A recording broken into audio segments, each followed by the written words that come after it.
मित्रांनो, जी प्रतिमा पाहताय रामभाऊ जोशी यांचा एक अजरामर बैल होऊन गेला. राजा, अंबरनाथचा राजा म्हणून प्रसिद्ध महाराष्ट्रात बैल होऊन गेला. तर आता रामभाऊ सुद्धा आपल्या या जगात नाही आहेत आणि राजासुद्धा नाही आहेत, पण त्यांची पुढची पिढी वारसा चालवते. आणि बैलगाड्यात असं म्हटलं जातं ना, शेतकऱ्यांचा खेळ. अशिक्षित काय काय लोक म्हणून हे नव्हतं, तर त्यांना हे मुलाखत आज उत्तर आहे. पहिल्यांदा तुम्ही काय करताय ते सांगा. मी प्रोफेशनली डॉक्टर आहे. मी MD मेडिसिन केलंय. गेल्या 15 वर्षापासून मी डॉक्टर आहे आणि आपला व्यवसाय चालवतो. मी हॉस्पिटल चालवतो. बैलगाड्यांचा नाद कसा? मित्रांनो, या व्हिडिओला लाईक करा व सँडी आणि यादव बैलगाडा शर्यत या चॅनलला सबस्क्राईब करून जी घंटा दिसते ना, तिथे क्लिक करा आणि त्यानंतर ऑलवर नक्की क्लिक करा आणि सगळ्यात पहिल्यांदा व्हिडिओ पहा. बैलगाड्यांचा नाद कसा? नाद आमच्या रक्तातच आहे. बैलगाड्यांचा नाद म्हणजे आमच्या आजोबांपासून आहे. आम्ही लहान असताना जायचं त्यांच्या बरोबर बैलगाड्या. तेव्हापासून आणि लहानपणापासून बैल बघतच आलोय, तर तो नाद नेहमीच आहे. बर, फक्त एक काळ थोडासा ब्रेक झाला होता की ज्यावेळी बंदी आली होती. बाकी तर आहेच. बर. आणि आता शिक्षण घेत घेत बैलगाड्याचा नाद कसा म्हणजे जोपासलं तुम्ही? कारण खूप लेंदी प्रोसेस आहे MD व्हायचं म्हणजे. हो, प्रोसेस तर आहे लेंदी, पण कसं घरात तेच असायचं. बैलगाडा म्हणजे आमच्या लहानपणापासून जसं सांगितलं मी तेच सुरू असायचं. पण त्याबद्दल आमच्या बरोबर वडिलांनी आमचं ते प्रोफेशन पण वेगळं ठेवलं होतं. ते स्वतः पण ॲडव्होकेट आहेत आणि मुलांना म्हणजे शिक्षण देणं हा त्यांचा प्राथमिक हे होता. तर त्यांनी आम्हाला शिक्षणापासून म्हणजे एकदम स्ट्रिक्ट होतं की शिक्षण महत्वाचं, नंतर तुम्ही जे काय शौक आहे तुमचे ते काय. तर त्यासाठी हे शिक्षण बरोबर राहिलं आणि गाड्या जोपासल्या गेल्या. बरं, तुम्ही कुठून MD? मी MD पुण्याहून केलं. भारतीय विद्यापीठ पुण्याहून केलं मी.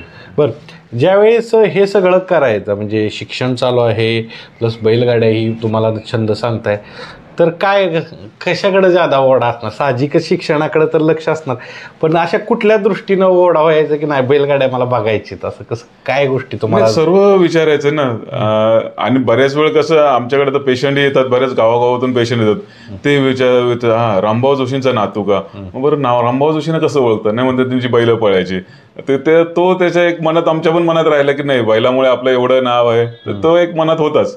आणि आता युट्यूब वगैरे सोशल मीडियाच्या माध्यमातून सर्व दिसायला लागलं, एक आवड जास्त निर्माण झाली त्याबद्दल. बरं, ज्यावेळेस एखादे रुग्ण तुमच्याकडे येतात आणि म्हणजे तुम्हाला रोज काही ना काहीतरी शरीराच्या दृष्टीने आरोग्याच्या दृष्टीने समस्या असतात, पण ज्यावेळेस तो बैलगाड्याची ओळख सांगतो त्यावेळेस एकदम चमक येत असेल डोळ्यात? चमक म्हणजे एकदम असा आपलासा माणूस वाटतो असा, म्हणजे बैलगाड्यावाला आहे. मग त्याच्याबद्दल 2 शब्द आपण जास्तच बोलतो त्यांच्याशी.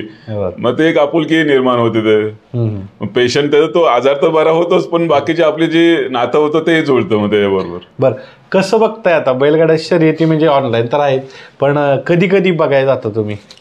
युजली आम्हाला संडेला एक दिवस मिळतो. रविवार असला की पहाटे निघायचं 5 वाजता अड्ड्यात पोहोचायचं. बैला आहेत आमची तिथे वाटेगावला असतात बैला. काय होतं, पहिला गटात येतात का फायनलला बसते, मग त्याप्रमाणे मग संध्याकाळी परत निघायचं आपल्या सोमवारी आपल्या कामाला हजर राहायचं. पुन्हा आरोग्याच्या रिलेटेड सगळी सेवा करायची. पण मला सांगा ना की आता तुम्ही राजा वगैरे बघितलाय का पळताना? मग बघितलाय. राजा घ्यायच्या दिवशी मी होतो कडेगावला. आम्ही राजा घेतला तेव्हा सेमीला मार खाल्ली होती गाडीने. म्हणजे आमचा सुंदर होता यांचा भागोजी पाटलांचा सुंदर घेतला होता, त्याच्याबरोबर आम्ही तो घातला होता. तेव्हा सेमीला मार खाल्ली होती गाडी आणि त्याच दिवशी राजा घेतला होता मी तिथे. काय व्हायचं राजाविषयी माहिती सांगा. म्हणजे आपण म्हणून तुमचा नाद लागला पूर्ण, तुमच्या कुटुंबाचं नाव ज्यानं महाराष्ट्रभर तो राजा. तुम्ही पळताना बघितलाय, काय सांगा राजाविषयी सांगा थोडं. पळताना म्हणजे एक आठवण आहे मला, म्हणजे इस्लामपूरला अड्डा होता तेव्हा मी मला वाटतं 9वी का 10वीला होतो. त्यावेळी आम्ही गेलो होतो आणि आजोबा होते, वडील होते, वडिलांचे 2-3 मित्र होते. तर आम्ही बघत होतो आणि गटाला गाडी उघडली आणि एकच गाडी गेली. मी आजोबांना विचारलं, बाबा एकच गाडी, बाकीच्या गाड्या? तर ते फक्त हसले माझ्याकडे आणि काय पुढचं काही त्यांनी बोललं नाही. मलाही काही कळलं नाही तेव्हा, मी लहान होतो. जाऊ दे. सेमीला पण एकदम गाडी सरळ आणि फायनल पण आम्ही तिथे घेतली. तर तो एक आठवणीचा क्षण. म्हणजे गाडी पण कोणी असं येत नव्हतं, झुपत नव्हतं गटाला पण. त्यावेळेची ती आठवण आहे माझी. बरं, तिथनं तुम्हाला नाद लागला. हो. बरं, आत्ताच्या काळातली कुठली बैल आवडतात तुम्हाला? आता म्हणजे एक नंबर म्हणजे आपला बकासूर, सर्वात फेवरेट तो. म्हणजे त्यासारखा बैल आता होणार नाही.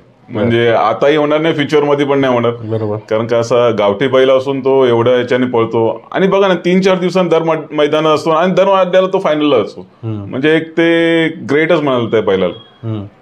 बाकी बरीच बैल आहेत. आमचा बदलापूरचा भारत मांगले दाताचा सुंदर आहे, तसं तुमचा मायबे होऊन गेला. आमचा बदलापूरचा हरणे आता पळतो. घरनिकीचा राजा आहे. चांगली बैल पळतो, सगळी बैल पळणार आहेत. आता मला ही सांगा ना, मला ही इंटरेस्टिंग वाटते, ज्यावेळेस आपण सगळ्या गोष्टी करत असतो तर तुमचं कसं म्हणजे एकदम स्ट्रेसफुल आहे की कंटिन्यू, म्हणजे एखादं रुग्ण आला तरी तो समस्या घेऊन येत असतो आणि त्याचं निराकरण करणं तुमचं काम असतं, तुम्ही ते करत असता. पण बैलगाड्यात असं काय त्यांना आता विषय काय वाटतो, कारण सकाळ धरणं जाणं, संध्याकाळी जेवण नाही, काय नाही, सगळं शेड्यूल असतो. तो एक काय नाद काय सांगा, वेगळाच एक हे असतो, म्हणजे एक स्फूर्ती मिळते. रोज आम्ही टेस्टमध्ये काम करतो, 24 तास काम करतो. म्हणजे फोन आमचा 24/7 सुरू असतो. कधी कॉल असला की चालले हॉस्पिटलला. पण त्या दिवशी गेल्यावरती पूर्ण ते त्रास जो चीन म्हणतात ना, तो सर्व कमी होतो आणि तिथे एक आनंद एकदम होतो. पण बैलगाडा काय शिकवतो डॉक्टर साहेब? म्हणजे आता तुम्ही सगळ्या गोष्टी बघत आलेला आहे, सगळं फिरता, सगळ्या गोष्टी बघता, रोज कितीतरी लोक भेटत असतील. बैलगाड्याने तुम्हाला काय शिकवलं असं वाटतं? संयम. म्हणजे संयम ठेवा, तुम्ही व्यवस्थित त्याची निगा करा, व्यवस्थित त्याला ट्रेनिंग द्या, तो तर तुमचं नाव करणार. घाई गडबड करणार, फक्त जोश करणार, पण त्यात काय अर्थ राहत नाही. संयम महत्वाचा. बरं. आता तुमची किती, मला वाटते 4थी पिढी बैलगाडी? 4थी पिढी. 4थी. बापरे. घरच्यांच्या काय, म्हणजे आता मी म्हणतो ते एक जसं कुटुंब रंगलंय बैलगाड्यात असं म्हणावं लागेल पूर्ण. सर्व कुटुंबात ते कशा पद्धतीनं असतं, म्हणजे घरचं वातावरण, म्हणजे महिलांना कसं? सर्वांचं आधी कसं असायचं, आजोबांना नाद होता, त्यांचा नाद पुरवण्यासाठी वडिलांनी सर्व कष्ट घेतले. आता जे काही बैल घ्यायचं काम मेन वडीलच करायचे, ते सर्व त्यांचा नाद पुरवायचे.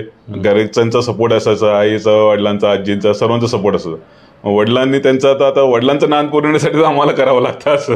आता बरं ते रिटायर लाईफ आहे, त्यांचं नाद पुरवण्यासाठी मग आम्ही येतो बैल घ्यायची काम, ते बघून एन्जॉय करतात आणि त्यांचं आयुष्य वाढतं याच्यावरती दुसरं. वा. डॉक्टर साहेब, खूप साऱ्या तरुणांना एक एक्झाम्पल आहेत. बैलगाड्याचा नाद चांगला आहे मित्रांनो, पण ते शिक्षण घेत सगळ्या गोष्टी करत, हे आत्ता MD आहेत. आणि कुठल्या परिसरात हॉस्पिटल आहे आपलं ते सांगा? माझं हॉस्पिटल उल्हासनगर 5 मध्ये आहे. आणि सगळ्यात मोठा असं एक नामांकित हॉस्पिटल आहे. तर ते काय सांगाल की तरुण आहेत, तरुण मुलं येतात, बैलगाड्यात येतात, काही काही वेळेस म्हणतात की मला बैलगाड्याच करायचे, शिक्षण वगैरे दूर सारतात, काय सांगाल?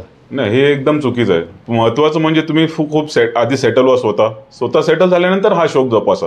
कारण का हा शौक जोपासून पण अभ्यास वगैरे करता येतं, पण त्यासाठी तुमची बॅकिंग पण पाहिजे. कारण का आत्ताच्या ह्याच्यात तसं फायनान्शियल बॅकिंग तुम्हाला खूप लागतं. खर्च सर्व गोष्टी, बैलाचा खर्च येतो, त्याची राहणी खाणं त्याचं येतो, तुमचा ट्रॅव्हलिंगचा खर्च वाचतो, शर्यतीत पळवायचं असेल तो खर्च असतो, ते बाकी फायनान्स येतोच.